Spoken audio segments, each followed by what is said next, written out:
India TV YouTube channel को subscribe करें और बेल आइकन दबाएं। नमस्कार, आप देख रहे हैं इंडिया टीवी, आपके साथ मैं हूं मीनाक्षी जोशी। आज की बड़ी खबर, मोदी मंत्रिमंडल का विस्तार। जी हां, इससे जुड़ी हुई बहुत सारी बड़ी खबरें आ रही हैं, हम एक एक करके आपके सामने रखते हैं। पहली बड़ी खबर, केंद्रीय मंत्री देबाश्री चौधरी की मंत्रिमंडल से छुट्टी हो गई है। इस वक्त की बड़ी खबर आपको बता दें, महिला बाल विकास राज्य मंत्री देबाश्री चौधरी को हटा दिया गया है। इस वक्त की बड़ी खबर आपको बता दें, ये पहले से ही कहा जा रहा था कि ये केवल एक मंत्रिमंडल का विस्तार नहीं है, कई सारे रीशफलिंग भी हो सकती है, कई लोगों के पद भी जा सकते हैं। ये प्रधानमंत्री नरेंद्र मोदी के दूसरे कार्यकाल का पहला विस्तार है, जिससे जुड़ी हुई बड़ी खबर आपको बता रहे। महिला राज्य बाल विकास मंत्री देबाश्री चौधरी की मंत्रिमंडल से छुट्टी हो गई है। हमारे सहयोगी देवेंद्र पराशर इस खबर पर लगातार जुड़े हुए हैं, अपडेट दे रहे हैं। देवेंद्र, इस बाबत क्या जानकारी और आपके पास? ये बंगाल से आने वाली देबाश्री चौधरी, और जो कि महिला विकास राज्य मंत्री थी और 2019 के बाद उनको केंद्र में मंत्री बनाया गया था, उनको मंत्रिमंडल से छुट्टी दे दी गई है और फ़ोन करके उन्हें बता दिया गया है कि इस मंत्रिमंडल का जो एक्सपेंशन हो रहा है उस एक्सपेंशन में उनकी जगह नहीं बन रही है। जाहिर तौर पे ये एक बड़ा झटका देबाश्री चौधरी के लिहाज से, लेकिन ये तय माना जा रहा था कि विधानसभा चुनाव में जिस प्रकार से बीजेपी अपेक्षा के अनुरूप प्रदर्शन नहीं कर पाई थी, उसके बाद ये माना जा रहा था कि कुछ नेताओं के ऊपर गाज गिर सकती है। जो दो केंद्रीय मंत्री हैं उनमें से एक देबाश्री चौधरी का तो कंफर्मेशन आ गया है कि उनको अब मोदी मंत्रिमंडल में उनकी जगह नहीं है, उनका इस्तीफा ले लिया गया है। और यहाँ पर निश्चित तौर पर अब ये देखना होगा कि क्या उनकी जगह पर ही शांतनु ठाकुर आते हैं, क्योंकि शांतनु ठाकुर को लेकर बीजेपी के सोर्सेज लगातार ये बता रहे थे कि मतुआ संप्रदाय से आने वाले शांतनु ठाकुर को जगह मिल सकती है। लेकिन बड़ी बात है, देबाश्री चौधरी के लिहाज से चुनाव के दरमियान भी आप देखें तो वहाँ पर अपने क्षेत्र को लगातार प्रचार कर रही थी। कई सारे टसल की खबरें आ रही थी कि टीएमसी ने उनको घर में नजरबंद कर रखा है और तमाम तरह की चीजें कही गई थी। लेकिन अब जब मंत्रिमंडल विस्तार आज शाम में हो रहा है तो उससे पहले कुछ केंद्रीय मंत्रियों की छुट्टी की बात थी और उसमें तकरीबन 8 से 10 भी बताए जा रहे थे कि इतनी की भी छुट्टी हो सकती है। उसमें पहला कंफर्मेशन, ऑफिशियल कंफर्मेशन हमारे पास है, देबाश्री चौधरी अब मोदी सरकार मंत्रिमंडल की मंत्री नहीं है। एक और बड़ी खबर, आज शाम 6 बजे मोदी सरकार के दूसरे कार्यकाल का पहला विस्तार होने जा रहा है। शपथ लेने से पहले मंत्री पद के दावेदार इस वक्त प्रधानमंत्री आवास 7 लोक कल्याण मार्ग पर पहुंच रहे हैं। शपथ ग्रहण से पहले प्रधानमंत्री ने अपने आवास पर भावी मंत्रियों को बुलाया। ज्योतिरादित्य सिंधिया, अजय भट्ट, शोभा करंदलाजे और साथ ही अजय मिश्रा के अलावा हिना गावित, नारायण राणे प्रधानमंत्री आवास पर पहुंच गए हैं। दिल्ली की सांसद मीनाक्षी लेखी भी प्रधानमंत्री आवास पर पहुंचने वाली हैं। यानी इन सब लोगों का मंत्री बनना तय है। प्रधानमंत्री आवास पर इस वक्त गृह मंत्री अमित शाह, बीजेपी अध्यक्ष जेपी नड्डा और रक्षा मंत्री राजनाथ सिंह मौजूद हैं। और ज्यादा जानकारी हम ले लेते हैं, लगातार हमारे साथ देवेंद्र पराशर जुड़े हुए हैं। देवेंद्र, क्या हम ये माने कि जो लोग प्रधानमंत्री आवास पर पहुंच रहे हैं वो इसलिए पहुंच रहे हैं क्योंकि कैबिनेट विस्तार में उनका नाम तय है? जी हाँ, निश्चित तौर पे, और ये इसीलिए बुलाया गया है, चाय पे बुलाया गया है। और कल जब इन नेताओं को उनको फोन गया था पार्टी संगठन महामंत्री की तरफ से, तब उनको सिर्फ ये कहा गया था कि आपको दिल्ली पहुंचना है, राष्ट्रीय अध्यक्ष से मुलाकात करनी है। उसके बाद बीजेपी राष्ट्रीय अध्यक्ष जेपी नड्डा ने इन सबको फोन किया और आज के बारे में ये बताया गया कि प्रधानमंत्री निवास पे आपको चाय के लिए आना है। और ये एक शिष्टाचार मुलाकात है जिसमें प्रधानमंत्री एक छोटा सा संबोधन भी करते हैं, नेताओं को एक संबोधन भी देते हैं कि किस प्रकार से जनता की जो अपेक्षाएं हैं उन अपेक्षाओं को आपको पूरा करना है। और उस लिहाज से पीएम के अलावा गृह मंत्री अमित शाह, रक्षा मंत्री राजनाथ सिंह और बीजेपी के राष्ट्रीय अध्यक्ष जेपी नड्डा वहां पे मौजूद है। और जिन नामों को आप देख रहे हैं, जैसे उत्तराखंड की बात कर लें, अगले साल उत्तराखंड में चुनाव होने हैं। अजय भट्ट जो कि नैनीताल के सांसद हैं, हालांकि केंद्र में उत्तराखंड से ऑलरेडी एक ब्राह्मण कोटे के मंत्री हैं डॉक्टर रमेश पोखरियाल निशंक, जो कि एचआरडी मिनिस्टर हैं। उसके बावजूद दूसरे ब्राह्मण कोटे के मंत्री अजय भट्ट को जगह दी जा रही है, क्योंकि वहाँ पे मुख्यमंत्री जो बनाया गया है वो ठाकुर कम्युनिटी से आने वाले पुष्कर सिंह धामी को मुख्यमंत्री बनाया गया है। तो जाहिर तौर पर ये सीधे सीधे चुनाव को लेकर एक मैसेजिंग समझ सकते हैं। दूसरी चीज़ की, अगर आप उत्तर प्रदेश का नाम देखें या महाराष्ट्र का नाम देखें, महाराष्ट्र का नाम भी बहुत ही ज़्यादा दिलचस्प है और उस लिहाज से आप समझ सकते हैं कि उसका जो पॉलिटिकल इम्प्लीकेशन है वो आगे किस प्रकार का होने वाला है। जैसे एक बिल्कुल देवेंद्र, हम उत्तर प्रदेश की भी बात करेंगे, हम मध्य प्रदेश की भी बात करेंगे। ज्योतिरादित्य सिंधिया भी दिखाई दे रहे थे हमें लगातार तस्वीर में। हम हर राज्य की बात करेंगे जिसमें चुनावी राज्य भी है या वो राज्य भी है जहां पर चुनाव हो चुके हैं, लेकिन अब एक रीसेटलमेंट हो रहा है। अब वो सेटलमेंट क्या है, हम उस पर चर्चा करेंगे। आनंद प्रकाश पांडे इस वक्त हमारे साथ लाइव जुड़े हुए हैं। आनंद, अभी प्रधानमंत्री नरेंद्र मोदी के निवास स्थान पर जो बड़े चेहरे पहुंचे हैं उनमें से कौन कौन है आपके पास और क्या क्या जानकारी है? जी, जैसे कि ज्योतिरादित्य सिंधिया पहुंचे हैं, सर्बानंद सोनोवाल पहुंचे हैं, उसके अलावा हिना गावित, भागवत कराड़ समेत तमाम जो वो नेता हैं जिनको आज प्रधानमंत्री नरेंद्र मोदी के कैबिनेट में शामिल किया जाएगा, वो सब यहाँ पहुंचे हैं। उसके अलावा यहाँ पर राजनाथ सिंह पहुंचे हैं, गृह मंत्री अमित शाह पहुंचे हैं, पार्टी अध्यक्ष जेपी नड्डा पहुंचे हैं, पार्टी के संगठन महामंत्री बी.एल. संतोष पहुंचे हैं। तो चाय पर चर्चा प्रधानमंत्री सभी उन नेताओं के साथ करना चाहते हैं जिनको आज शपथ लेनी है। और ये प्रधानमंत्री के एक हर बार ये परंपरा निभाते हैं कि जो भी नए मंत्रिमंडल में शामिल होते हैं, जो भी चेहरे शामिल होते हैं, उनके पहले वो शपथ के पहले उनसे चाय पर मुलाकात करते हैं, उनको अपना विजन बताते हैं कि प्रधानमंत्री को उनसे क्या उम्मीदें हैं, बतौर मंत्री प्रधानमंत्री क्या चाहते हैं कि वो क्या काम करे, कैसे काम करे, और साथ ही साथ एक सहज भी बनाते हैं। क्योंकि जो जिसने अभी तक प्रधानमंत्री नरेंद्र मोदी के साथ कैबिनेट में काम नहीं किया, मंत्रिमंडल में काम नहीं किया, हो सकता है कि उसके मन में कुछ झिझक हो, उसको ये पता नहीं हो साफ तौर पर कि प्रधानमंत्री क्या उम्मीद करेंगे। तो एक सहज बनाने के लिए भी प्रधानमंत्री शपथ ग्रहण के पहले एक चाय पर चर्चा करते हैं, सबको सहज बनाते हैं, साथ ही साथ अपना विजन उनको बताते हैं और उनसे क्या उम्मीदें हैं वो बताते हैं, और उन लोगों के मन में कुछ शंकाएं हैं या उनका क्या फीडबैक है, क्या क्या उनका मन में विचार है, ये तमाम बातों पर चर्चा करके हल्की फुल्की चर्चा प्रधानमंत्री करते हैं, ताकि जो शपथ ग्रहण के बाद ये तमाम मंत्री जब अपने मंत्रालयों का पोर्टफोलियो संभाले तो उसके बाद प्रधानमंत्री के विजन के अनुसार काम कर सकें। दिनेश मौर्य हमारे साथ मुंबई से जुड़े हुए हैं, तो रुचि कुमार भी हमारे साथ लखनऊ से जुड़े हुए हैं। रुचि, ये कहा जा रहा है कि ये जो मंत्रिमंडल विस्तार है ये चुनावी राज्यों को भी ध्यान में रखते हुए इसमें कुछ ऐसे चेहरे दिखाई देंगे जिससे ये समझ में आएगा कि कैसे भारतीय जनता पार्टी अपनों को भी साथ रही है, चुनावी राज्यों में भी अपनी पकड़ को और मजबूत बना रही है, अपने सहयोगियों को महत्वपूर्ण जिम्मेदारी, महत्वपूर्ण पद देकर। आपके पास अभी तक क्या इनसाइड स्टोरी है, क्या इनपुट्स है? देखिए, ऐसा है, ये कहा जा रहा है कि जो मंत्रिमंडल विस्तार होगा, उत्तर प्रदेश में विधानसभा चुनाव है, लिहाजा बहुत ज़्यादा यहाँ के बारे में लेकर मीटिंग्स हुई हैं और ये कोशिश की जा रही है कि हर वर्ग को रिप्रेजेंटेशन दिया जाए। जैसे यूपी में कहा जा रहा है कि ब्राह्मण इस समय बीजेपी सरकार से नाराज है, तो ब्राह्मणों का भी प्रतिनिधित्व होगा, बैकवर्ड्स का होगा, दलितों का होगा, तो इस तरह से सभी का प्रतिनिधित्व होगा, ऐसी बातें यहाँ चल रही हैं। लेकिन अभी एक संजय निषाद का एक वीडियो आया है जो निषाद पार्टी के हैं और उनका बेटा एमपी है, और उसने ऐसा कहा है उन्होंने कि निषादों को जरूर प्रतिनिधित्व मिलना चाहिए। अगर अपना दल को अनुप्रिया पटेल को मंत्री बनाया जाता है तो निषाद पार्टी को के एमपी को भी मंत्री बनाया जाना चाहिए, इस तरह की मांग उन्होंने की है। और निषाद पार्टी उत्तर प्रदेश में मायने रखती है, ऐसा कहा जाता है करीब 100 सीट ऐसी हैं जिसमें निषादों का वोट है। तो अब देखना होगा कि बीजेपी जो संजय निषाद ने मांग की है उस पर ध्यान देती है। रुचि, मैं आपको बीच में रोकना चाहूंगी। शपथ ग्रहण समारोह का जो इनविटेशन है, वो एक्सक्लूसिव तस्वीर, वो एक्सक्लूसिव कार्ड इस वक्त आप देख रहे हैं इंडिया टीवी पर। आप देखिए, इसमें केंद्रीय मंत्री परिषद के मंत्रियों के शपथ ग्रहण समारोह के अवसर की उपस्थिति राष्ट्रपति भवन नई दिल्ली में बुधवार 16 आषाढ़, अब आप ये देखिए संवत जो है वो तारीख दी गई है, और साथ ही जो जुलाई की तारीख है 7 तारीख 2021 को 6 बजे प्रार्थनीय है।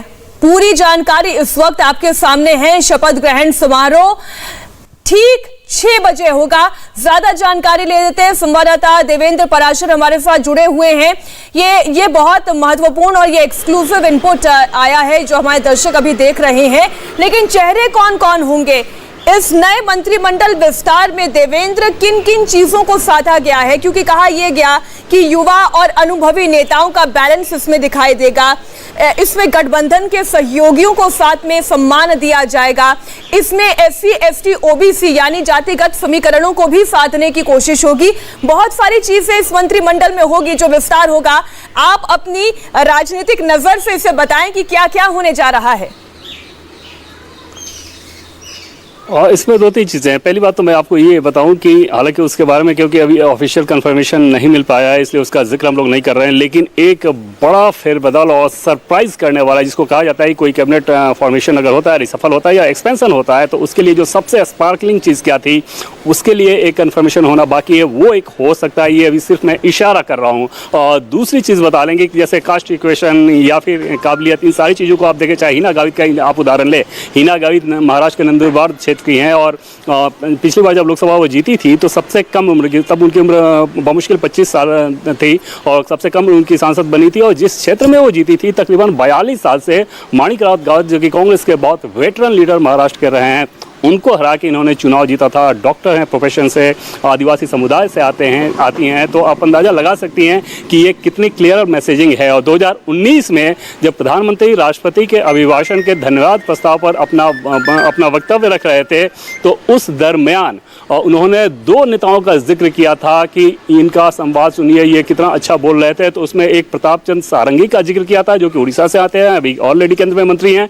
और दूसरा जो जिक्र किया था वो हिना गावित का जिक्र किया था। और हिना गावित ने तब के अपने संबोधन में ये उदाहरण देकर बताया था कि कांग्रेस के इतने लंबे के शासनकाल में किस प्रकार से एक मोतियाबिंद तक का ऑपरेशन नहीं हुआ था एक बुजुर्ग व्यक्ति का, और हिना गावित ने उसका ऑपरेशन कराया था।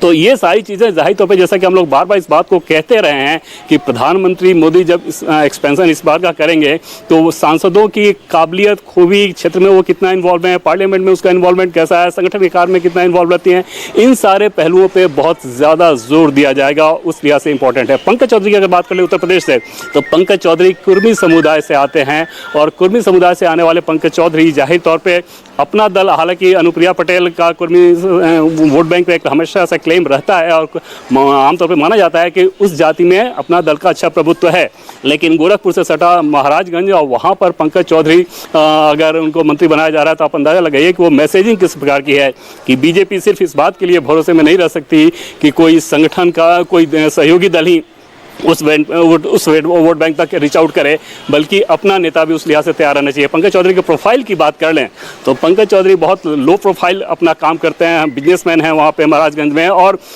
एक और दिलचस्प चीज़ मैं आपको बताऊँ कि वहाँ योगी आदित्यनाथ जो कि उत्तर प्रदेश के मुख्यमंत्री हैं, गोरखपुर में उनका हमेशा से दबदबा रहा है और गोरखपुर से सटा क्षेत्र है महाराजगंज का, योगी आदित्यनाथ से कोई बहुत अच्छा इक्वेशन पंकज चौधरी का नहीं बताया जाता रहा है। लेकिन क्योंकि अपने क्षेत्र में उनका संपर्क बहुत बेहतर रहा है, लो प्रोफाइल के काम करते हैं और उस लिहाज से निश्चित तौर पे ये माना जा रहा था कि संभव है कि ये नाम शामिल हो जाए। और अब आप वहाँ पे पहुँचे हुए हैं तो जाहिर तौर पे इस पर अब मुहर लग चुकी है। अनंत, ज्योतिरादित्य सिंधिया भी प्रधानमंत्री आवास पहुंचे हैं, 7 लोक कल्याण मार्ग पहुंचे हैं। ये पहले से ही कयास लगाए जा रहे थे कि जिन जिन नेताओं की बड़ी भूमिका रही है सरकार बनाने में, वो ये एक्सपेक्ट कर रहे हैं। और ज्योतिरादित्य सिंधिया एक बड़े चेहरे हैं, कांग्रेस पार्टी छोड़कर वो भाजपा में आए हैं, तो वो अपने लिए जरूर किसी न किसी बड़े पद की उम्मीद जरूर लगाए हुए थे। क्या उन्हें मिल सकता है? कौन सी जिम्मेदारी उन्हें दी जा सकती है? जी बिल्कुल, ज्योतिरादित्य सिंधिया ने जिस तरह से मध्य प्रदेश में बीजेपी की फिर से सरकार बनवाने में बड़ी भूमिका निभाई, न सिर्फ वो बीजेपी में आए बल्कि उनके साथ साथ 2 दर्जन से ज़्यादा कांग्रेस के जो विधायक थे उन्होंने भी पाला बदला, जिसके बाद नतीजा ये निकला कि शिवराज सिंह चौहान फिर से मुख्यमंत्री बने। तो जाहिर तौर पर लंबे समय से ये कहा जा रहा था कि ज्योतिरादित्य सिंधिया को बीजेपी ने भरोसा दिया है कि वो उनके सम्मान का ध्यान रखेगी, उनको एक बड़ा पद दिया जाएगा। तभी उनको बता दिया गया था कि हम आपको राज्यसभा लाएंगे और केंद्रीय मंत्री भी बनाएंगे। हालांकि इसमें देरी हुई, लगभग 15 महीने का समय लगा, लेकिन अब ज्योतिरादित्य सिंधिया को जो वादा किया गया था वो पूरा होने का समय आ गया। वो भी यहाँ पे प्रधानमंत्री निवास पहुंचे हुए, प्रधानमंत्री के साथ वो भी चाय पी रहे और ये बताया जा रहा है कोई भारी भरकम मंत्रालय उनको दिया जा सकता है, जिसमें या तो सिविल एविएशन होगा या फिर स्किल डेवलपमेंट मिनिस्ट्री को लेकर ये नाम चल रहा है। चूंकि ज्योतिरादित्य सिंधिया युवा है और ऐसे में उनसे उम्मीद की जाएगी कि वो युवाओं के लिए जो मंत्रालय उसमें काम करे, तो ऐसे में स्किल डेवलपमेंट मिनिस्ट्री या फिर सिविल एविएशन मिनिस्ट्री को लेकर चर्चाएं चल रही है। और साथ ही साथ ज्योतिरादित्य सिंधिया को मंत्री बनाकर बीजेपी आने वाले समय में दूसरी पार्टी के और जो नेता जो बीजेपी की तरह रुख करना चाहेंगे उनको भी एक मैसेज देगी कि अगर आप बीजेपी में आते हैं बीजेपी का दामन थामते हो। बिल्कुल आपने सही कहा आनंद। रुचि भी हमारे साथ लखनऊ से जुड़ी हुई है। रुचि, आप ये बताएं कि उत्तर प्रदेश में आगामी विधानसभा चुनावों के मद्देनजर पार्टी वैसे भी बहुत मंत्रणाएं कर रही थी, रणनीतियां बना रही थी और जब अपना कैबिनेट एक्सपेंशन कर रही है तो किन किन चेहरों को वो अपने मंत्रिमंडल में जगह दे सकती हैं जो उत्तर प्रदेश से आते हैं? देखिए, ऐसा कहा जा रहा है कि डॉक्टर रीता बहुगुणा जोशी जो कांग्रेस से बीजेपी में आई थी 2016 में, फिर 2017 में विधानसभा का चुनाव वो जीती और योगी सरकार में मंत्री भी बनी, लेकिन जब 2019 का लोकसभा चुनाव आया तो उनको लोकसभा का चुनाव लड़ाया गया और वो जीती भी। लंबा उनका सियासी कैरियर रहा है। उनके पिता हेमवती नंदन बहुगुणा यूपी से मुख्यमंत्री रहे हैं, उनकी माँ यहाँ से एमपी रही हैं, उनके भाई उत्तराखंड के मुख्यमंत्री रहे हैं। रीता बहुगुणा जोशी खुद यूपी कांग्रेस की अध्यक्ष रही हैं, महिला कांग्रेस की राष्ट्रीय अध्यक्ष रही हैं और काफी ज्यादा संघर्ष करने वाली नेता मानी जाती हैं। तो ऐसा कहा जा रहा है कि जो ब्राह्मण नाराज हैं बीजेपी से और नाराजगी की कई वजह भी बताई जाती हैं, तो ब्राह्मणों को खुश करने के लिए रीता बहुगुणा जोशी को मंत्री बनाया जा सकता है, ऐसे यहाँ कयास लगाए जा रहे हैं। और साथ में जो पूरी जो यूपी की राजनीति है, जो चुनाव होता है उसमें जब वोट पड़ते हैं तो वो जातियों के आधार पे ही पड़ते हैं। तो जो ओबीसी है उसमें ओबीसी जो यहाँ यूपी का है वो एकमुश्त वोट नहीं करता, उसकी जो जातियां हैं वो अलग अलग वोट करती हैं। तो वो चाहे राजभर हो, जो बाकी जातियां हो, उनको लुभाने के लिए बीजेपी ओबीसी कोटे से भी मंत्री बना सकती है, दलित कोटे से भी बना सकती है। तो इस तरह के कयास यहाँ पे लगाए जा रहे हैं, मंत्रियों के नाम चल रहे हैं कि ये मंत्री बन रहे हैं, वो मंत्री बन रहे हैं। लेकिन निषाद पार्टी का भी कहा जा रहा था कि मंत्री बनेगा, क्योंकि संजय निषाद ने कहा था कि वो उप मुख्यमंत्री का पद चाहते हैं उत्तर प्रदेश में। तो एक तरह से प्रेशर बनाना उन्होंने शुरू कर दिया था। लेकिन जिस तरह का बयान अभी अभी उनका आया है उससे ऐसा लगता है कि शायद उनको सिग्नल नहीं मिला है कि उनके बेटे मंत्री बनाए जा रहे हैं। जी रुचि, बने रही हमारे साथ। दिनेश मौर्य अभी हमारे साथ मुंबई से जुड़े हुए हैं। महाराष्ट्र का प्रतिनिधित्व दिनेश कैसा दिखाई दे सकता है इस कैबिनेट एक्सपेंशन में? देखिए, नारायण राणे से मैं शुरू करना चाहूँगा। नारायण राणे को कैबिनेट में जगह देकर एक साथ 3 बड़े मकसद साधने की कोशिश बीजेपी द्वारा की गई है। राणे बड़े मराठा नेता माने जाते हैं। महाराष्ट्र में मराठा आरक्षण को लेकर धीरे धीरे यहाँ का जो मराठा समाज है वो उभल रहा है, बड़े आंदोलन करने की बात कर रहा है। ऐसे में राणे जैसे बड़े नेता को केंद्र में जगह देकर एक मैसेज देने की बीजेपी द्वारा कोशिश की जा रही है कि वो मराठा समाज के साथ और उनके जो बड़े नेता है उनका वो सम्मान करते हैं और उन्हें केंद्र में हिस्सेदारी देते हैं। तो ये एक मैसेज हो गया। इसके अलावा जो है नारायण राणे जो है शिवसेना के कट्टर विरोधी हैं। अब चूंकि बैकडोर दोनों के बीच बातचीत चल रही है लेकिन चीज़ें फाइनलाइज नहीं हो पा रही है। लेकिन इसके पहले भी शिवसेना ने जब 2019 में गठबंधन की बातचीत की थी, उस दौरान 2 बड़ी शर्तें रखी थी बीजेपी के सामने कि अगर आप हमसे गठबंधन करना चाहते हैं लोकसभा चुनाव में तो किरीट सोमैया को टिकट ना दिया जाए और पालघर की सीट हमें दी जाए। उस दौरान बीजेपी ने उनकी बात मान ली थी। बावजूद इसके शिवसेना ने जो है अंतिम समय पर 2019 विधानसभा चुनाव के बाद बीजेपी के साथ तोड़ दिया था। तो अब अगर शिवसेना वापस से गठबंधन करना चाहती है तो इस बार शर्तें जो है वो बीजेपी की होगी और ये मैसेज देने की कोशिश इस द्वारा भी की गई। इसके अलावा नारायण राणे को कैबिनेट में लेकर शिवसेना को टारगेट करने के लिए अब बीजेपी के जो परंपरागत नेता है, जो पुराने नेता है, उन्हें कभी भी अपना मुंह खोलने की जरूरत नहीं है, क्योंकि काफी जो नारायण राणे के जो तेवर रहे हैं वो हमेशा ही मुखर होकर जो है बिना संकोच के यानी आप जो जानकारी दे रहे हैं उससे बात तो तय है कि नारायण राणे का नाम तय है। अब इसमें कोई शक शुबा रह नहीं गया है। एक एक कर सिलसिलेवार तरीके से देवेंद्र आप वो नाम बताएं जिनका नाम लगभग तय है या जिनका नाम कंफर्म हो चुका है, क्योंकि कुछ नाम तो हम देख ही रहे हैं, दर्शक भी देख रहे हैं कि जो प्रधानमंत्री नरेंद्र मोदी से मिलने के लिए पहुंचे हैं, इसका मतलब ही ये है कि उनका कैबिनेट एक्सपेंशन में नाम सामने रहेगा। लेकिन कौन से नाम तय हैं और किन पर अभी भी थोड़ा सस्पेंस है? जैसे जो नाम तय है, जो वहाँ पे पहुँचे हुए हैं, उन नामों की अगर आप बात कर लें तो भूपेंद्र यादव, जो कि अभी बीजेपी के महामंत्री हैं, राष्ट्रीय महामंत्री हैं बीजेपी के, कई राज्यों के इंचार्ज रहे हैं और पार्टी के बेहद भरोसेमंद ट्रबल शूटर के तौर पे जाने जाते हैं। आप बिहार की बात कर लें, उत्तर प्रदेश के चुनाव अभियान के समय भी उनको लगाया गया था, गुजरात के प्रभारी रहे हैं और अभी जब तेलंगाना में लोकल बॉडी इलेक्शन हो रहा था तो वहाँ पर उनको लगाया गया था। तो पार्टी के एक तरह से ट्रबल शूटर माने जाते हैं और पार्लियामेंट में भी बहुत एक्टिव रहते हैं, पार्लियामेंट के कामकाज में बहुत ज़्यादा एक्टिव रहते हैं। तो उस लिहाज से भूपेंद्र यादव के बारे में पहले से ये बहुत ज़्यादा संभावना जताई जा रही थी। हालांकि एक भ्रम ये ज़रूर बना हुआ था कि क्या, क्योंकि इस संगठन में उनकी भूमिका बहुत महत्वपूर्ण है, तो ऐसे में क्या गृह मंत्री अमित शाह या पीएम मोदी ये चाहेंगे कि संगठन से लाकर उनको सरकार में लाया जाए। लेकिन अब वो होता दिखाई दे रहा है और अगर भूपेंद्र यादव आ रहे हैं तो इसकी संभावना बहुत ज़्यादा रहेगी कि विधि एवं न्याय मंत्रालय की जिम्मेदारी उनके ऊपर दी जा सकती है। अभी मैं आपको थोड़ा सा रोकना चाहूंगी देवेंद्र, क्योंकि एक और नाम कंफर्म हो गया है। वो नाम है जालौन के सांसद को भी मंत्रिमंडल में जगह दी जाएगी। भानु प्रताप सिंह वर्मा आज मंत्री पद की शपथ लेंगे। रुचि ने इस मामले में थोड़ी और जानकारी हम तक भेजी है। रुचि, आप बताएं। देखिए, भानु प्रताप वर्मा जालौन के हैं और 5 बार के वहाँ एमपी रह चुके हैं, तो आप समझ सकती हैं कि कितने पुराने नेता हैं। उसके पहले वो यहाँ पे जो SC/ST आयोग है यूपी का, उसके उपाध्यक्ष रहे, फिर अध्यक्ष रहे और विधायक भी रहे, तो काफ़ी लंबा उनका इतिहास है। तो ऐसा कहा जा रहा है कि भानु प्रताप वर्मा को मंत्रिमंडल में मिलने की जगह मिलना लगभग तय है। मीनाक्षी जी देवेंद्र, आप इस पर और इन्फॉर्मेशन दे सकते हैं? भानु प्रताप सिंह वर्मा जो हैं वो मंत्री पद की शपथ लेंगे, इन्हें क्या जिम्मेदारी दी जा सकती है? देखिए, भानु प्रताप वर्मा की अगर बात कर लें आप, तो इस बार के उत्तर प्रदेश के चुनाव के लिहाज से समझें, जैसे 3-4 बार के ये सांसद रहे हैं, विधायक भी रहे हैं, और इस बार के उत्तर प्रदेश के चुनाव के हिसाब से आप समझें तो बीजेपी का बहुत ज़्यादा फोकस रहेगा और दलित वोट बैंक पे भी। पार्टी ये मानकर चल रही है कि मायावती का वैसा जनाधार नहीं है, मायावती उतना संघर्ष करती नहीं दिख रही है ज़मीन पे। ऐसी स्थिति में इस बात की संभावना बहुत ज़्यादा रहेगी कि बीजेपी अगर ठीक तरह से मैसेजिंग करे तो वो दलित वोट, जो कि उत्तर प्रदेश में बहुत अहम भूमिका निभाता है, लगभग 15 से 20% वोट दलित वोट बैंक वहाँ पे है, या और भी थोड़ा ज़्यादा हो सकता है इससे ज़्यादा, तो उस लिहाज से शेड्यूल कास्ट के नेता को इस मंत्रिमंडल में जगह दी जाएगी। उनमें से पहला नाम जो हमारे पास जिसका कंफर्मेशन है वो भानु प्रताप वर्मा, जो कि जालौन के सांसद हैं, उन्हें ये जगह दी जा रही है। तो कुल मिलाकर अगले चुनाव को ध्यान में रखे, उत्तर प्रदेश के विधानसभा चुनाव को ध्यान में रखकर जो जिस रणनीति की बात की जा रही थी, उस रणनीति में ये बिल्कुल फिट होते नजर आ रहे हैं और ये नाम उसमें बिल्कुल फिट होता नजर आ रहा है। दूसरा नाम जो सुनीता दुग्गल का है, जो कि हरियाणा से हैं, वो IRS ऑफिसर रही हैं और पार्लियामेंट में उनका जो परफॉर्मेंस है, उस परफॉर्मेंस को बीजेपी के कई बड़े नेताओं ने कई बार अप्रिसिएट किया था और वहाँ पर सुनीता दुग्गल वहाँ पर पहुँची हुई हैं। तो हरियाणा से वो एक नाम, और वो नाम जो कि उस कम्युनिटी में फिर से एक तगड़ा मैसेज देगा। और जैसा कि कल हम लोग इस बात को रिपोर्ट कर रहे थे कि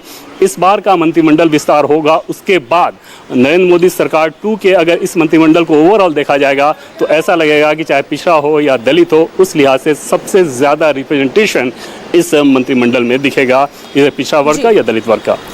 ये हम कह सकते हैं आनंद कि इसमें एक जेंडर पैरिटी नजर आएगी, इसमें कास्ट पैरिटी नजर आएगी, इसमें चुनावी राज्यों की पैरिटी नजर आएगी। और अगर जो मैं रीसेटलमेंट की बात कर रही थी कि कुछ बड़े नेता ऐसे हैं जैसे सर्बानंद सोनोवाल जैसे नाम हो गए, जिनसे मुख्यमंत्री पद लिया गया, हेमंत बिस्वा शर्मा को बनाया गया मुख्यमंत्री, तो ऐसे में अब वो कहीं बगावत ना करते, इसलिए कोई एक महत्वपूर्ण जिम्मेदारी उन्हें दी जाए, इसलिए मंत्रिमंडल में बुलाया जा रहा है। हम इस पर विस्तार से चर्चा करेंगे। एक छोटे से ब्रेक का वक्त हो गया है।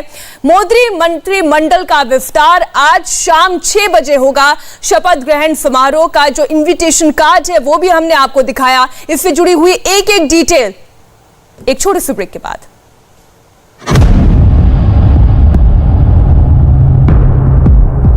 हम बात करने वाले हैं प्रधानमंत्री नरेंद्र मोदी के मंत्रिमंडल विस्तार की। अब की बार ओबीसी सरकार।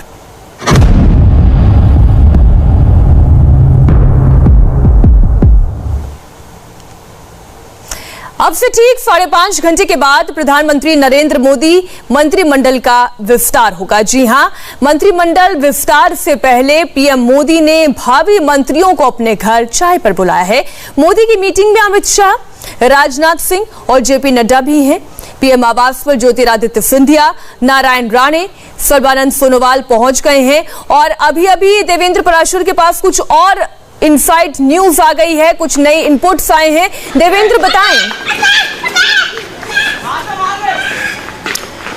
और बिहार के संदर्भ में आप देखें तो पहले जेडीयू की अगर बात कर लें तो वहाँ से बहुत दिलचस्प ये रहा कि लगातार ये एक तरह से कह सकते हैं कि जेडीयू के अंदर खींचतान थी कि राजीव रंजन उर्फ ललन सिंह होंगे या आरसीपी सिंह होंगे, और इसके लिए जेडीयू ने पहले जो 2 कैबिनेट मंत्रालय की कोशिश की थी उसके पीछे वजह यही थी कि उन दोनों नेताओं को नीतीश कुमार भेजना चाहते थे। लेकिन क्योंकि उनकी बड़ी समस्या ये है कि दोनों ही नेताओं के बेहद करीबी और पार्टी सेक्रेटरी में प्रभावी माने जाते रहे हैं। लेकिन अब आरसीपी सिंह जो कि जेडीयू के राष्ट्रीय अध्यक्ष भी हैं, वो 7L में पहुंचे हुए हैं, वो मंत्री बन रहे हैं, राजीव रंजन सिंह नहीं बन रहे हैं।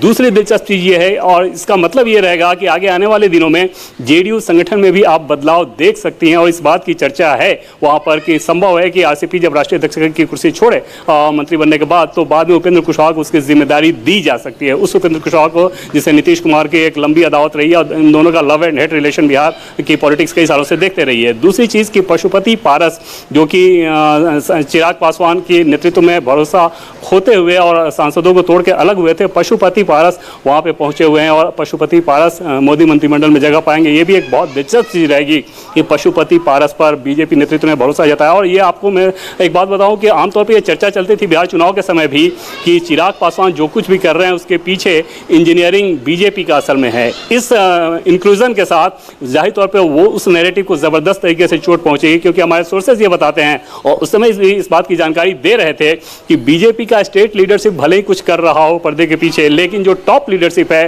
वो चिराग पासवान के चाहे बयान हो या राजनीतिक कार्यशैली हो, जो तरीके थे उससे बिल्कुल भी खुश नहीं थी। और पशुपति पारस को जिस प्रकार से जगह मिल रही है उससे उस बात पर मुहर लग जाएगी कि चिराग पासवान को लेकर बीजेपी का टॉप लीडरशिप यानी कि दिल्ली में बैठे बीजेपी के लोग बहुत ज़्यादा कोई संभावना नहीं देख रहे।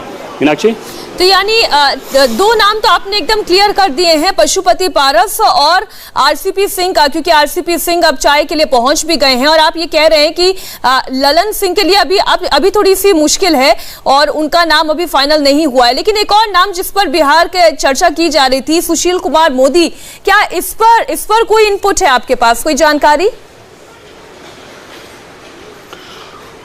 सुशील मोदी मंत्रिमंडल विस्तार में उनको जगह नहीं मिल रही है। और हालांकि एक आपको मैं दिलचस्प चीज़ बताऊं कि जब सुशील मोदी को बिहार की राजनीति से एक तरह से अलग किया गया, जैसे डिप्टी सीएम वो थे, चुनाव में सफलता हासिल हुई, दोबारा जब शपथ लेने की बारी आई तो सुशील मोदी को दिल्ली बुलाया गया था और दिल्ली में उन्होंने बीजेपी के राष्ट्रीय अध्यक्ष से मुलाकात की थी, देश के प्रधानमंत्री से मुलाकात की थी, रक्षा मंत्री राजनाथ सिंह से मुलाकात की थी। और तब रक्षा मंत्री राजनाथ सिंह की तरफ से उनको ये बताया गया, पार्टी के सोर्स हमें ये बताते हैं कि उनको ये कहा गया था कि अब आप बिहार की राजनीति से बाहर निकलिए और आपको सांसद बनाया जाएगा राज्यसभा भेज के और केंद्र में मंत्री बनाया जाएगा अगले मंत्रिमंडल विस्तार में। और सुशील मोदी उस बात को लेकर बहुत ज़्यादा होपफुल थे। दूसरी चीज़ की उनके कैलिबर की बात कर लें, बतौर मंत्री बिहार में वित्त मंत्री के तौर पर उन्होंने बहुत शानदार छाप छोड़ी, जीएसटी काउंसिल के चेयरमैन रहते हैं और उनके कार्य को बहुत ज़्यादा सराहा गया था।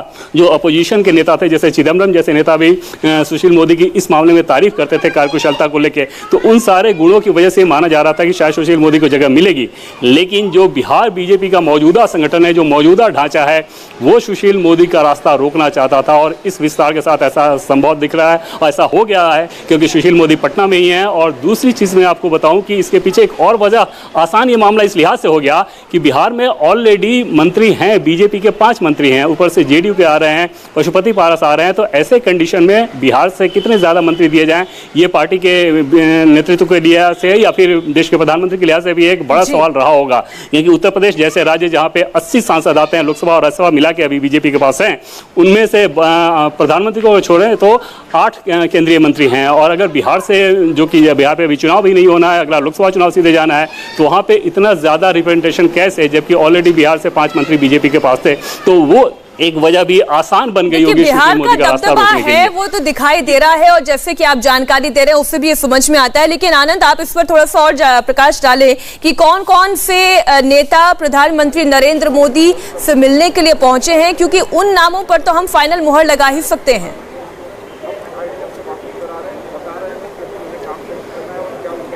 जी देखिए, अब आपको ये बताएं कि जो नेता यहाँ पहुँचे हैं उससे एक ये भी अंदाज़ा लग सकता है कि कौन मंत्रिमंडल से बाहर हो सकता है। मीनाक्षी लेखी यहाँ पहुँची है प्रधानमंत्री निवास पे, तो फिर डॉक्टर हर्षवर्धन का क्या होगा जो कि देश के स्वास्थ्य मंत्री है, क्योंकि दिल्ली से क्या दो कैबिनेट मंत्री बनेंगे। और दूसरा सवाल ये कि उत्तराखंड से अजय भट्ट यहाँ पहुँचे हैं जो कि ब्राह्मण नेता है, तो ऐसे में रमेश पोखरियाल निशंक जो कि एचआरडी मंत्री हैं वो भी ब्राह्मण है, तो क्या उत्तराखंड से 2 ब्राह्मण केंद्रीय कैबिनेट में रहेंगे? तो ये कई सवाल है। इससे ये भी पता चलता है कि किन किन की छुट्टी हो सकती है। और तीसरा नाम हम आपको बताएं कि शोभा करंदलाजे जो ये कर्नाटक से हैं और वो वोकालिगा कम्युनिटी से आती हैं, और अभी सदानंद गौड़ा जो कि केंद्र में केमिकल एंड फर्टिलाइजर मिनिस्टर है, वो भी वोकालिगा कम्युनिटी से आते हैं। तो ऐसे में हो सकता है कि इसमें से कोई एक ही मंत्रिमंडल में रहे, दूसरे की छुट्टी हो जाए, क्योंकि आपको वहाँ पे कास्ट भी बैलेंस करना होगा, आपको लिंगायत वोकालिगा में बैलेंस करना होगा। तो ऐसे में नज़र इस बात पर भी है कि जो लोग पहुँचे उससे इसका भी अंदाजा लग रहा है कि कौन कौन जो है वो मंत्रिमंडल से बाहर हो सकता है। अनुराग ठाकुर यहाँ पहुँचे हैं, यानी कि अनुराग ठाकुर का प्रमोशन हो सकता है। उसके अलावा यहाँ पर जैसा कि हमने बताया कि महाराष्ट्र के 3 नेता यहाँ पर पहुँचे हैं, नारायण राणे पहुँचे हैं, ज्योतिरादित्य सिंधिया पहुँचे हैं, सर्बानंद सोनोवाल पहुँचे हैं। तो तमाम वो नेता है जिनका प्रमोशन की बात कही, तो एक नाम अर्जुन राम मेघवाल का भी चल रहा है, उनका भी प्रमोशन हो सकता है। जी बिल्कुल, उनका भी प्रमोशन हो सकता है। वो प्रशासनिक अधिकारी रहे हैं और वो लगातार वो सांसद रहे हैं, तो ऐसे में और उन्होंने बखूबी जो उनके पास अभी जिम्मेदारी है संसदीय कार्य मंत्री के तौर पर, उन्होंने अपनी जिम्मेदारी बखूबी निभाई है और लगातार जो संसद की जो कार्रवाई होती है उसको सुचारू रूप से चलाने में और जो तमाम जो पॉलिटिकल पार्टीज है, विपक्ष के नेताओं से जो बातचीत है उनको सरकार के एजेंडे पे मनाने के लिए, बातचीत करने के लिए उनका जो रवैया है वो सबको पसंद आता है। तो जाहिर तौर पर उनको भी इनाम मिल सकता है, उनका भी प्रमोशन हो सकता है। उसके अलावा जो आप पहले भी हम लोग चर्चा कर रहे थे कि प्रधानमंत्री नरेंद्र मोदी ने इस बार जो हर सेक्टर से जो चुनिंदा लोग हैं जो कि अपने सेक्टर के माहिर आदमी हैं उनको इस बार कैबिनेट में जगह दी जाएगी, उन लोगों को भी इस मंत्रिमंडल में जगह दी जाएगी। रुचि, आप ये बताएं कि इस कैबिनेट विस्तार के बारे में कहा जा रहा है कि अब जो मंत्रिमंडल का चेहरा होगा अब की बार ओबीसी सरकार, इसलिए ये टैगलाइन हम इसलिए भी बोल रहे हैं रुचि क्योंकि कई सारे ऐसे चेहरे हैं जो पिछड़े वर्ग से आते हैं, अब उनका प्रतिनिधित्व बढ़ेगा मंत्रिमंडल में। देखिए, क्योंकि यूपी में चुनाव होना है और ओबीसी बहुत बड़ा फैक्टर होने जा रहा है, यूपी में हमेशा से रहा है और इस बार भी होने जा रहा है। मैं माफ कीजिए, आपको रोकना चाहूंगी, देवेंद्र इशारा कर रहे हैं। जी देवेंद्र, बताएं। एक बहुत टॉप सोर्स से मैं आपको नाम बताने जा रहा हूं, एक एक करके हम लोग नाम बताते हैं कि आज जो शाम का विस्तार होगा लगभग यही नाम शामिल होंगे। पहला नाम ज्योतिरादित्य सिंधिया जो कि मध्य प्रदेश के नेता है, दूसरा नाम है सर्बानंद सोनोवाल का जो कि असम के हैं, पशुपति नाथ पारस जो कि बिहार से हैं, चौथा नाम नारायण राणे जो कि महाराष्ट्र हैं, पांचवा नाम भूपेंद्र यादव जो कि हरियाणा और राजस्थान दोनों जगह की पॉलिटिक्स में बहुत इन्वॉल्व रहते हैं, छठा नाम अनुप्रिया पटेल जो कि उत्तर प्रदेश से हैं, सातवां नाम कपिल पाटिल जो कि महाराष्ट्र से हैं, आठवां नाम मीनाक्षी लेखी जो दिल्ली से हैं, नौवां नाम राहुल कसावा जो कि राजस्थान के जाट लीडर हैं, 10वां नाम अश्वनी वैष्णव जो कि मूल रूप से राजस्थान के रहने वाले हैं, पूर्व ब्यूरोक्रेट हैं, पूर्व बिजनेसमैन भी हैं और पूर्व ब्यूरोक्रेट हैं और उड़ीसा कैडर के अधिकारी रहे हैं। पहले कुछ साल पहले ही बीजेपी में आए थे, उसके बाद ये इनको राज्यसभा की सीट दी गई थी। बीजेडी के बहुत करीबी हुआ करते थे और बहुत परफॉर्मर माने जाते हैं। अटल बिहारी वाजपेयी के समय उनके सेक्रेटरी हुआ करते थे। इसके अलावा 11वां नाम शांतनु ठाकुर जो कि मतुआ संप्रदाय के बंगाल के आने वाले नेता हैं, शांतनु ठाकुर, उन्हें जगह दी जा रही है। 12वां नाम विनोद सोनकर, हालांकि विनोद सोनकर लगातार इस बात को खारिज करते रहे हैं, तो उस पर थोड़ा सा एक संशय जरूर है कि क्या विनोद सोनकर को जगह मिल रही है, क्योंकि भानु प्रताप वर्मा को जगह दे दी गई है। इसका 13वां नाम पंकज चौधरी, 14वां नाम आरसीपी सिंह जो कि जेडीयू कोटे से हैं, 15वां नाम दिलेश्वर कामत, छठा नाम चंद्रेश्वर प्रसाद चंद्रवंशी जो कि जेडीयू से हैं, और रामनाथ ठाकुर, इसके अलावा राजकुमार रंजन, बीएल वर्मा जो कि उत्तर प्रदेश हैं, जैसे कि पहले मैंने आपको बताया था कि ये भी शेड्यूल कास्ट के हैं, अजय मिश्रा जो कि लखीमपुर खीरी के ब्राह्मण कोटे से हैं, लखीमपुर खीरी के ये सांसद हैं, दूसरी बार के सांसद हैं, हिना गावित जो कि महाराष्ट्र हैं, आदिवासी समुदाय से आती है, पहले हम लोग इनके बारे में बात कर चुके हैं, शोभा करंदलाजे जो कि कर्नाटका से हैं, और इसके अलावा अजय भट्ट जो कि उत्तराखंड से हैं, और प्रीतम मुंडे जो कि महाराष्ट्र हैं। ये वो नाम हैं जो कि आज शाम में जब 6 बजे शपथ ग्रहण समारोह होगा तो ये नाम आपको दिखेंगे मंत्री पद की शपथ लेते हुए। बिल्कुल देवेंद्र, आप बने रहिए हमारे साथ। इस वक्त की सबसे बड़ी खबर देवेंद्र पराशर दे रहे हैं इंडिया टीवी पर। आप सबसे पहले देख रहे हैं मंत्रिमंडल विस्तार में कौन कौन से बड़े नाम शामिल होंगे। इसमें आपको बता दें ज्योतिरादित्य सिंधिया मध्य प्रदेश से आते हैं, उन्हें मंत्रिमंडल में जगह दी जाएगी, बड़ी जिम्मेदारी दी जा सकती है। उन्होंने मध्य प्रदेश में सरकार बनाने में भारतीय जनता पार्टी की एक बड़ा रोल निभाया, बल्कि अगर यूं कहा जाए कि उनकी वजह से सरकार भारतीय जनता पार्टी की मध्य प्रदेश में बन पाई तो कहना गलत नहीं होगा। दूसरा नाम सर्बानंद सोनोवाल का है। आप जानते हैं कि असम के मुख्यमंत्री रहे हैं। इस बार जब चुनाव हुआ हेमंत बिस्वा शर्मा को कमान सौंप दी गई असम की, और सर्बानंद सोनोवाल को शायद तभी वादा कर दिया गया होगा कि आपको दिल्ली बुलाया जाएगा, जिम्मेदारी आपको दिल्ली की दी जाएगी, तो यहां पर सर्बानंद सोनोवाल का भी नाम तय हो गया है। तीसरा नाम पशुपति पारस का, जैसा कि देवेंद्र पराशर जानकारी दे रहे हैं। देवेंद्र, अगर हम पशुपति पारस की बात करें तो ये एक ऐसा नाम है जो एक साथ दो हितों को भारतीय जनता पार्टी की साधता है। पहला तो ये कि ये एक पिछड़े वर्ग का प्रतिनिधित्व भी हो जाएगा, और दूसरा ये कि अपने सहयोगियों को साधने का एक ये तरीका भी हो जाएगा, और बिहार की जो आप जानकारी दे रहे हैं कि उनका प्रतिनिधित्व बढ़ेगा, उनका दबदबा रहेगा। ये तीन चीजें इसमें दिखाई देती है केवल एक नाम में। देखिए, निर्भर करेगा इस बात पर कि पशुपति पारस कितनी छाप छोड़ पाते हैं अपनी कम्युनिटी में, क्योंकि अभी तक पशुपति पारस की जो छवि रही है वो सिर्फ रामविलास पासवान के भाई के तौर पे रही है। और अब अगर आप समझ सकती हैं कि किसी भी समाज में अगर भाई और बेटे दोनों को के अंदर अगर विरासत को लेकर संघर्ष हो तो किसका दावा ज़्यादा मजबूत हो सकता है। उस लिहाज से चिराग पासवान के पास निश्चित तौर पर अपनी कम्युनिटी में ये एक एडवांटेज रहेगा, लेकिन फर्क पड़ेगा इस बात पर कि दोनों में से कौन सा नेता ग्राउंड पर ज़्यादा काम करता है और रीच आउट करने की कोशिश करता है। अगर पशुपति पारस को जैसा कि ग्राउंड पे उस तरह से काम करते दिखाई दिए, क्योंकि उनको मंत्री बनाया गया, तो इसी लिहाज से कि रीच आउट करें, लोगों के बीच जाएं और अपनी छवि बढ़ाएं, और सिर्फ इस बात के लिए नहीं कि आप रामविलास पासवान के भाई थे, बल्कि अपने एक नेता के तौर पर अपने आप को विकसित करें, तब जाकर ये जो स्कीम है वो फुलफिल होता नजर आएगा। बिल्कुल, देवेंद्र आप बने रहिए हमारे साथ। कुछ और नाम है, क्योंकि जल्दी जल्दी हम दर्शकों को हर नाम के बारे में थोड़ी सी जानकारी दे देते हैं। नारायण राणे एक और नाम है जिसे भी कंफर्म कर रहे हैं देवेंद्र पराशर, टॉप सोर्स से उनके पास ये पूरी डिटेल आई है और हमारे साथ दिनेश मौर्य जुड़े हुए हैं, इस पर वो और ज्यादा जानकारी दे पाएंगे। नारायण राणे का नाम दिनेश आप भी कह रहे थे कि ये कंफर्म है, इसमें कोई शक नहीं है, कोई संदेह नहीं है। जी बिल्कुल, देखिए उनके बेटे हैं नीतेश राणे, उनसे भी हमने बात की तो उन्होंने भी कहा था कि उन्हें बाकायदा बुलाया गया था और 2 मंत्रालयों का भी जिक्र नीतेश राणे कर रहे थे। हम थोड़ा इंतजार करेंगे उन मंत्रालयों के बारे में, लेकिन उन्हें कंफर्म किया है कि उनका भी नंबर लग गया है। जब से बीजेपी में उन्हें शामिल किया गया था तब उन्हें वादा किया गया था कि सरकार में देवेंद्र एक और बड़ी इंफॉर्मेशन दे रहे हैं। जी देवेंद्र बताएं। मीनाक्षी, एक टॉप सोर्स ने अभी सूचना दी है कि देश के एचआरडी मिनिस्टर को ये बता दिया गया है, और जो सोर्स हैं वो एचआरडी मिनिस्टर के बहुत करीबी सोर्स हैं। उन्होंने ये बताया है कि उनको ये जानकारी दे दी गई है कि मोदी मंत्रिमंडल से उनको ड्रॉप किया जा रहा है। और जैसा कि पहले हम लोग चर्चा कर रहे थे जब अजय भट्ट वहाँ पे आए कि क्या 2 ब्राह्मण को एक साथ रखा जाएगा, क्योंकि आमतौर पर होता ये है कि अगर राज्य में बीजेपी की सरकार है और केंद्र में भी सरकार है तो राज्य में अगर ठाकुर होगा तो केंद्र में एक ब्राह्मण प्रतिनिधित्व करते हैं।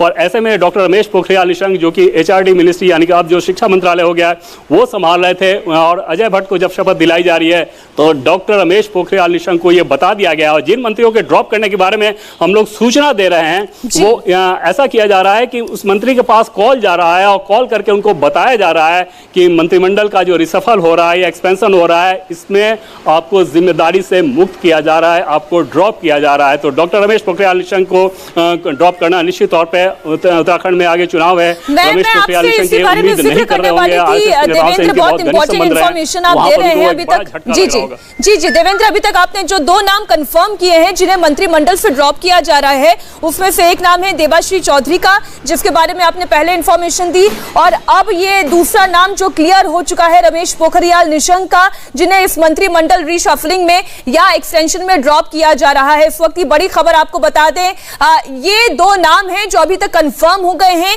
देबाश्री चौधरी और दूसरा नाम है एचआरडी मिनिस्टर रमेश पोखरियाल निशंक को, उनको मंत्रिमंडल से हटाया जा रहा है। और जैसा कि आप जानते हैं कि उत्तराखंड में चुनाव भी होने हैं, वहां पर भी एक बड़े चेहरे की जरूरत होगी, तो हो सकता है रमेश पोखरियाल निशंक को कोई बड़ी जिम्मेदारी उस वक्त चुनावों को देखते हुए वहां पर दी जाए, तो और उनकी जगह अजय भट्ट को मंत्रिमंडल में शामिल किया जाएगा। ये एक नाम और कंफर्म हो गया है अजय भट्ट का, जिन्हें मंत्रिमंडल में शामिल किया जाएगा इन प्लेस ऑफ, अगर हम कहें कि रमेश पोखरियाल निशंक के। जी देवेंद्र, आपके पास और क्या इनपुट? और देखिए, ड्रॉप जिन मिनिस्टर्स का ड्रॉप करने को लेकर हम लोग नाम बता रहे हैं, जाहिर तौर पर इसके लिए सबसे पहले और सबसे ज़रूरी ये रहता है कि उस मिनिस्टर्स या उनके जुड़े हुए अधिकारी से कंफर्मेशन हो जाए। तो कुछ और नाम हैं हमारे पास ड्रॉप करने को लेकर, लेकिन बस उस कंफर्मेशन का इंतजार है कि वहाँ से भी जब कंफर्म हो जाए, क्योंकि ड्रॉप किसी को हटाया जाना बहुत बड़ी बात होती है। और ऐसी स्थिति में सिर्फ सोर्स के आधार पर तुरंत से उस चीज़ को सार्वजनिक नहीं किया जा सकता। तो रिकन्फर्मेशन कर रहे हैं। अब से थोड़ी देर के अंदर एक बार फिर से हम बताएंगे कि एक अगला कौन सा मंत्री है जिसको मोदी मंत्रिमंडल से ड्रॉप किया जा रहा है। और 2 बड़े नाम ऑलरेडी हम लोगों के पास हैं, बस उनके तरफ से, उन मंत्रियों की तरफ से कंफर्मेशन का इंतजार है कि क्या उन्हें ये सूचना दे दी गई है कि उन्हें मोदी मंत्रिमंडल से ड्रॉप किया जा रहा है। जैसे कि पहले मैं आपको बता रहा था कि जिसे भी हटाया जा रहा है उनको हटाने की सूचना फोन से दे दी जा रही है कि आपको ड्रॉप किया जा रहा है। जी देवेंद्र, थोड़ा सा इंतजार कर लेते हैं और फिर देखते हैं और कौन कौन से नाम क्लियर होते हैं। आनंद, अब हम कुछ और नामों की अगर बात करें तो भूपेंद्र यादव, जिन्हें मंत्रिमंडल में जगह दी जाएगी। ये बीजेपी के राष्ट्रीय महासचिव हैं और ये कहा जाता है कि इनके ऊपर बहुत सारी और जिम्मेदारियां दी जाती हैं और बहुत महत्वपूर्ण पद ये जो है बतौर महासचिव निभाते आए हैं और बहुत ही भरोसेमंद भी कहे जाते हैं। हम इस पर आपसे थोड़ी सी और जानकारी लेंगे। हमें कह दिया गया है कि एक छोटा सा ब्रेक हमें यहाँ पर लेना होगा। इस छोटे से ब्रेक के बाद हर नाम पर डिटेल में चर्चा।